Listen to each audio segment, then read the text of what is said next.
This recipe I am going to call Texican Cheese Steak Casserole because I did not have the ingredients to make what I really wanted.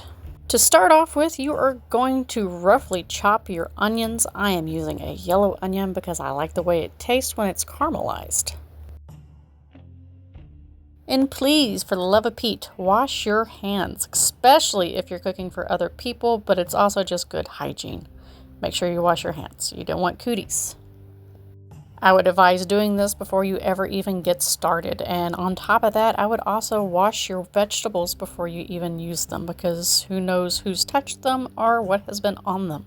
And another reason to wash even just your yellow fruits and vegetables is because gnats like to lay their eggs on them and you don't want to eat that.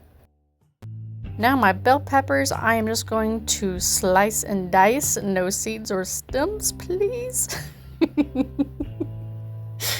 Seriously, it's like you don't want to eat that. That's awfully gross. But we're going to put it all off to the side and I'm going to compost that later. So nothing ever really goes to waste in this household. And make sure whenever you're cutting up your vegetables that you watch out for your fingers. You don't want an oopsie in the kitchen. I would suggest having a first aid kit at any available spot where you're going to be using a knife. For this recipe, you can use any color bell pepper. I didn't have any green bell pepper or else that would also be in the mix as well. The grocery store did not have them. With it being so close to the 4th of July, when I bought these ingredients, they were all gone. This is Texas, so everybody likes their peppers. And for once, I'm actually not using jalapenos. I know it's a huge surprise because jalapenos is a food group, especially in my household. But with the bell peppers, I think at the very end, this had just enough spice. It was pretty tasty. You can just slice these. You don't have to dice them like I'm doing. I like it diced because I think you get more of the pepper in each bite. But again, that's kind of goes to preference. If you want a whole lot of flavor, chop it. If you want a little bit of flavor, dice it. But you'll get it. Whichever way you want to eat it. Just go with however you feel comfortable.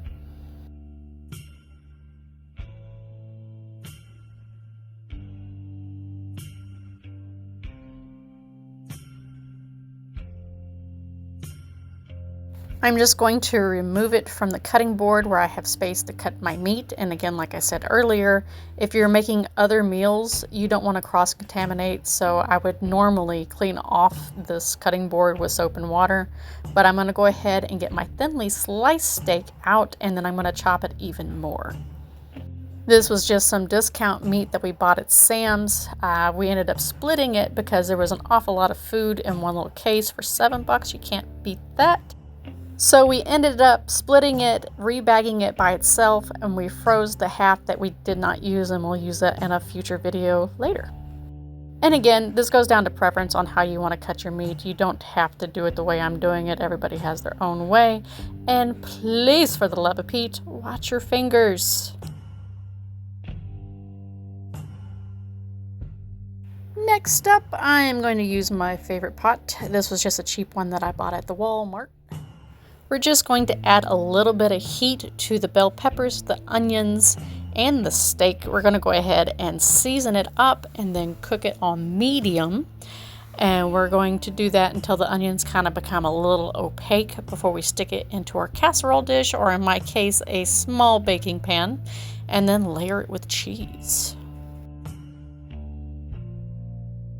You might get tired of watching me mix it up, so I did cut pieces of this out where you don't get bored, but you get the point. Just make sure that it's good and mixed up. That way all the seasoning gets all over the meat and it cooks evenly and nothing gets left out. And just season it how you want to, whatever your taste is. If you like a lot of heat, add a lot of heat. If you want a little bit of heat, just do a little bit. My family, we like a lot. So we used a lot of the carne asadas. And we ended up using a bit more of the Chipotle hot sauce.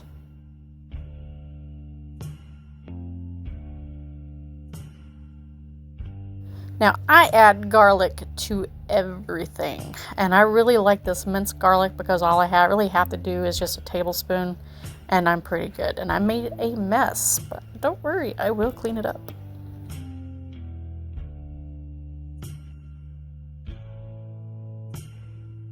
I try really hard to clean as I go, that way once everything's done, I don't have to spend all afternoon in the kitchen because most of the cleaning is already finished. And I don't recall if I mentioned it earlier in the video or not, but all the music you can find down in the description of this video. There's a link in there and then the artist. It is royalty-free music, so you can use it for your videos. After you get done mixing it to death, you're going to cover it and let it sit. And once your onions are done, then you are going to put in 4 ounces of your cream cheese. We use the expensive stuff in this household. Great value it is.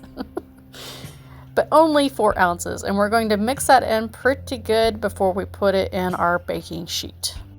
Well, a pan. It's a pan. We don't do fancy stuff in this house. And you'll know that you're finished by the time this cream cheese kind of melts in with the steak, and it makes a really good sauce.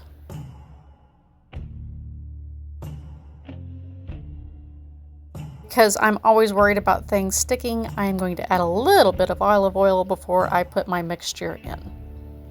With this being a newer pan, you can tell by lacking all the scratches. The other pan has a lot of love, and we've had it for years. This one is small enough that it fits in my toaster oven, and I'm trying to use that more instead of the oven because it's getting hotter, and using the oven heats up the entire house, and nobody wants that. Cheese-wise, we're going to be using some baby Swiss cheese, Members Mark, coming straight up from Sam's. We're only going to be using 4 slices. After making this, I wish I'd put a little bit more and doubled up the cheese, but it was still delicious.